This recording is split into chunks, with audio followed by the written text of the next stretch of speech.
Welcome optometrists. So today we'll study about conjunctiva. Conjunctiva is the translucent mucous membrane which joins our eyeball to the eyelids. So now we'll know about the parts of conjunctiva. So there are three parts of conjunctiva: palpebral conjunctiva, bulbar conjunctiva, and conjunctival fornix.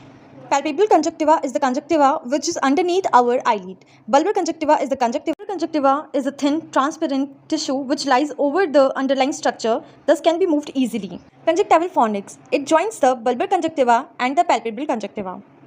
Palpebral conjunctiva have three parts: marginal, tarsal, and orbital.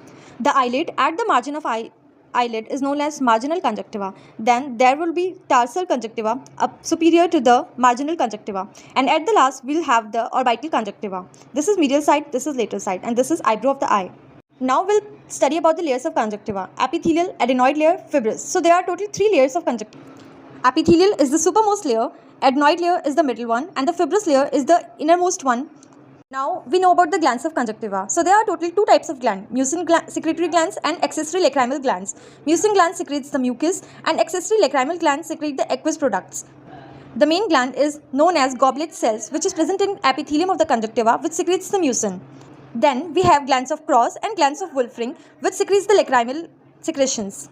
Now we'll know about the blood supply of the conjunctiva. So there are some arteries and arcades which supply the eyelid. First is peripheral arterial arcade of the eyelid, marginal arcade of the eyelid, anterior ciliary arteries, and anterior and posterior conjunctival arteries. Then we have nerve supply, long ciliary nerve.